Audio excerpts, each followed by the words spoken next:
is November 10th, year 2000, and we are interviewing Alma Ryder. Can you tell me where you were born? I was born on Shelter Island. I'm a real Helliger. Were you born in your mother's house, Right. father's house? On West Shelter Neck Island? Road, across from the golf course, Goat Hill. Is that- Midway from New York Avenue to Bennett's Corner, the old-time Okay. names.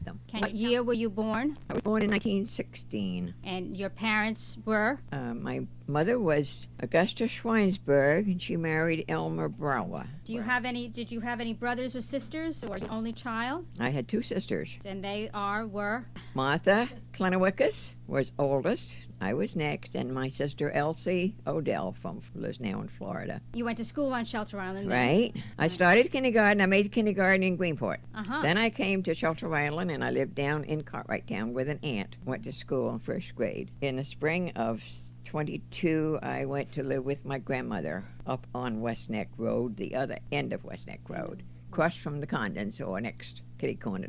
I lived with her until I married. Is that because your mom and dad passed away, or? Yeah, my father was gone, and my mother had problems trying to raise three children. Right. So I was the one that left. So both parts of West Neck Road, certainly 1916 and early 1920s and 30s, must have been a whole lot different from what it is today. Can you tell us a little bit about, how different it was, or did you have to walk to school, or? Walked to school. We had no car, so we walked to school and took chances on getting lifts along the way. Tommy McNamara gave us a ride many, many times, and Mr. Richard Davis, who was a school teacher living in the Heights, he gave us a ride too if he saw us walking. We were lucky.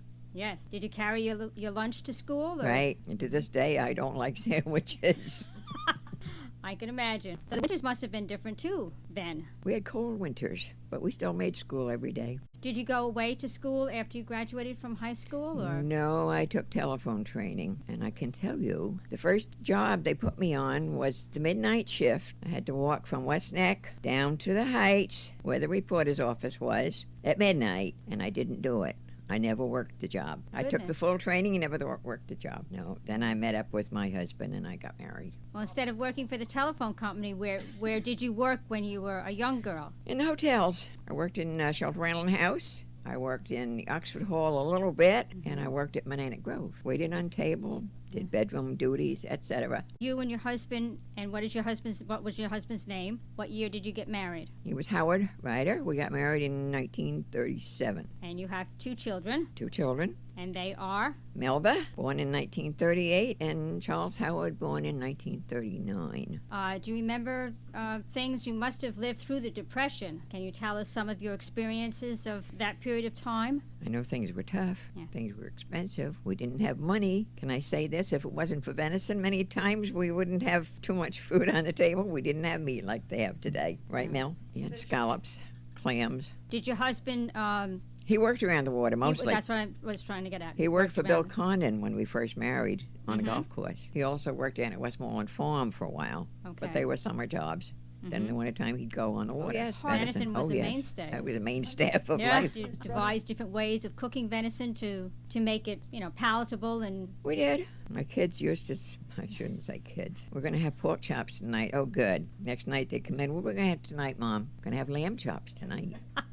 Might have meatloaf, might have steak, all venison, but they didn't know the difference. Yeah, we hear that a lot of people had victory gardens during the Depression. You obviously must have had one as well. Right. And how did you put your vegetables up? Did you can them? In jars. Yeah, cold packed in jars. Cold packed. That was quite a process. So it was. I went to work during the day and come home and had to do the canning at night. Right. It got to be too much. I told the men, my husband and my brother-in-law lived with us, and I said, I can't do it.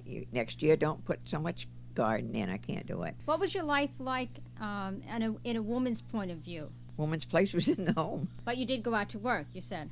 Yeah, I did go out to work, yeah. But you still had to come home and do the, like you say, the canning and the... Do my own work. Everything then had to be, or probably almost everything then had to be either hand-washed or washed by a wringer, wash machine, and then ironed. Oh, yes. Had to be ironed. What kind of a church life did you have, if any? And what churches were here at the time? Well, we had the three churches that we have today. Passionist Fathers weren't active. Union Chapel wasn't active. What churches were here, and did you practice any particular faith? I will say I've been a member of St. Mary's Church since 1933. I was confirmed in 33. Been a member ever since. Went to Sunday school there before that. And what do you remember of the fresh air camp or the fresh air people? I know they just used to come in the summertime. They were poor children from New York. They came out here for vacations. Okay. So when the fresh air camp started, it was children. It was for children, Because from yes. what I remember, it was adults. No, it was all children. It became a mixture, and then I think it Then became it went all to- adults. I think so. And so they used to come and they used to swim down at the end of Burns Road. And most of them used to stay all summer. And They would be all some. Well, they'd come and go. Be different groups of them come,